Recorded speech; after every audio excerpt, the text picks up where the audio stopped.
जय हिंद, जय भारत। कलयुग के लोगों, मैं कलयुगी बाबा जी आज आपको कुछ हकीकत बताने जा रहा हूँ। वैसे तो मैं इस टॉपिक पर वीडियो नहीं बनाना चाहता था, क्योंकि देश के सर्वे सर्वा पर इस तरह की उंगली उठाना ठीक नहीं है।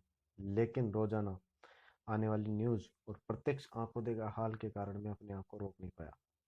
मोदी के कार्यकाल में या तो नोटबंदी के टाइम जनता का यह हाल देखने को मिला था, जिसमें लोग मर रहे थे, या फिर आज कोरोना के समय।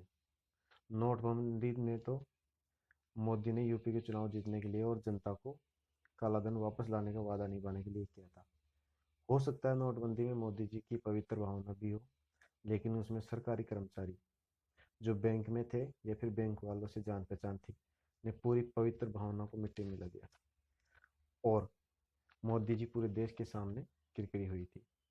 और उम्मीद के अनुसार मोदी तो यूपी के चुनाव जीत ही गए, लेकिन जनता को काले धन की आस लगाए बैठी थी, उसमें से 10% भी वापस नहीं आया और जनता की उम्मीदों पर पानी फिर गया। उस समय भी भारत के गरीब और बुजुर्ग लोगों ने मोदी को बहुत बद्दुआ दी थी, हे मोदी तूने ऐसा क्यों किया। और आज जब कोरोना की मार पूरा संसार झेल रहा है, उस समय विदेशों में तो मोदी की खूब वाह वाह हो रही है। लेकिन आज के समय जब देश के आंतरिक हालात देखते हैं तो रोना आ जाता है।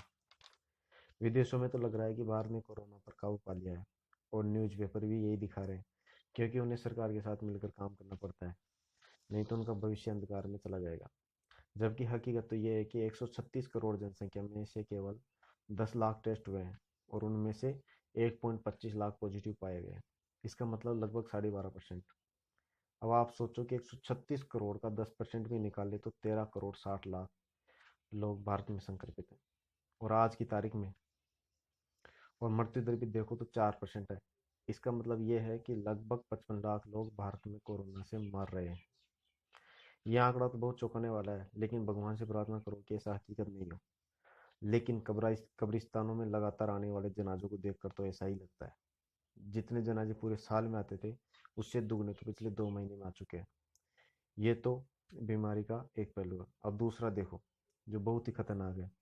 सभी राज्यों से लोग अपना पेट पालने के लिए दूसरे राज्यों में आ गए थे, और सेठ साहूकार लोग कम मजदूरी के कारण अपने गृह राज्य के लोगों को न रखकर उन लोगों को काम पर लगा रखा था। लेकिन अब लॉकडाउन के कारण काम तो बंद हो गया, तो मजदूरी तो पहले ही उन्हें इतनी मिलती थी जैसे रोजाना कुआ खोद कर पानी पीना। जितना कमाते थे उससे उस दिन का काम चलता था, दूसरे दिन फिर कमाते और खर्च करते थे। और अगर थोड़ी बहुत बचत भी थी तो उसे एक महीने तक खाने का खर्चा चला लिया। लेकिन दूसरे महीने क्या करें, वो मकान का किराया दे या फिर खाना खाए।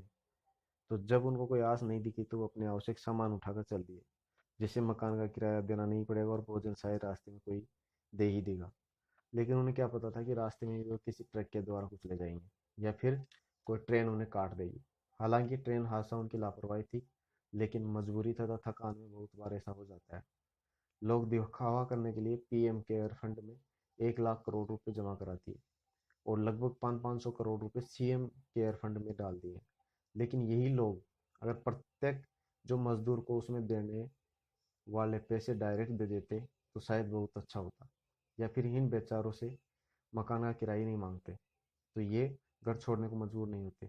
या फिर कुछ दिन उन्हें खाना बनाकर खिला देते तो ऐसा नहीं करना पड़ता। अब जो गवर्नमेंट फंड में पैसा एकत्रित हुआ है, उसके वितरण में गवर्नमेंट पूरी तरह से फेल है, क्योंकि उसके सारे बड़े कर्मचारी की नीयत में खोट आ गया है। शुरू शुरू के 1 महीने में तो वे धर्म में साक्षी मानकर काम कर रहे थे, लेकिन अब वे इसमें कमाई करने की सोच रहे हैं। कई कलेक्टरों और बड़े अधिकारियों का तो नाम भी आ रहा है न्यूज़पेपर में, और इन्होंने अपनी कमाई करने के लिए मोदी जी को इस तरह सजेशन दिया होगा। नहीं तो क्यों ना जरूरतमंदों के खाते में डायरेक्ट पैसा डाला होता, और अगर आदमी के पास पैसा होता तो आने जाने के लिए कम से कम साइकिल से या फिर किसी साधन से अपने घर तो आ जा सकता था। और शायद पैसा होता तो उसे घर छोड़ने की जरूरत ही नहीं पड़ती। गवर्नमेंट मजदूरों से रजिस्ट्रेशन करवा कर अकाउंट नंबर ले लेती, और बैंक के कर्मचारी उसके खाते का पिछले 5 महीने का बैलेंस देखकर उसमें अकाउंट में पैसा डाल देते। या फिर जो खाद्य सामग्री की दुकानें हैं, उन पर रजिस्ट्रेशन नंबर के हिसाब से परिवार के लोगों के हिसाब से सामग्री खरीदने के लिए कूपन दे देती और पैसा गवर्नमेंट अकाउंट से कट जाता। लेकिन इन्होंने ऐसा नहीं किया। जो सामग्री बांट रहे हैं वे या तो बार बार उन्हीं लोगों को बांट रहे हैं, या फिर झूठे नाम पते भरकर दुकान वालों को ही वापस अप्लाई कर रहे हैं, और पैसा अपनी जेब में भर रहे हैं। और कुछ तो पैसा लेकर गवर्नमेंट को जमा कराने के बजाय खुद ही खर्च कर रहे हैं और फर्जी बिल दिखा रहे हैं।